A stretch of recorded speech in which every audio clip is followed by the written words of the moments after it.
Mr. Bauer is encouraging life at the bottom of the chain. You don't have to live in the countryside to help build up a food chain. At Ryecroft Middle School near Leeds, a small corner of the grounds has been turned into a conservation garden, a haven for wildlife. Once the fields and hedges were filled with brightly coloured flowers like these.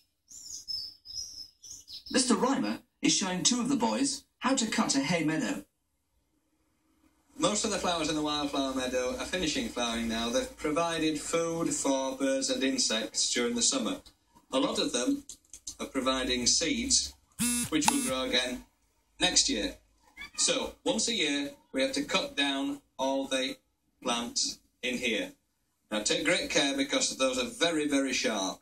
So you move over there, Robert, and you start here, Mark, and start cutting down low to the ground.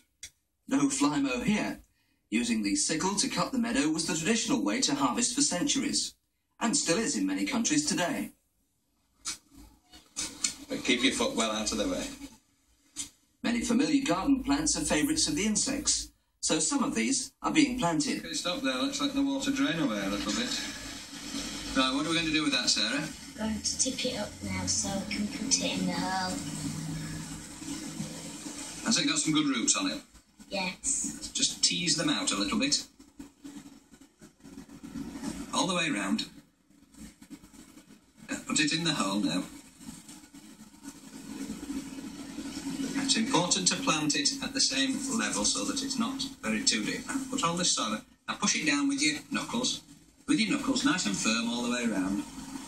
What do we need now, Karen? Some more water. That's a good idea. Go on then, can you manage? Firmly bedded down and well watered in should give this sedum a good start. That's fine, that's fine. Right. How do you know what sort of plants to grow? Perhaps you could study some plants grown nearby and record what insects you see on them.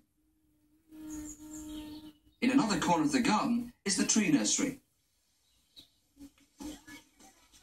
Now have a look at this wild cherry, just break off for a minute.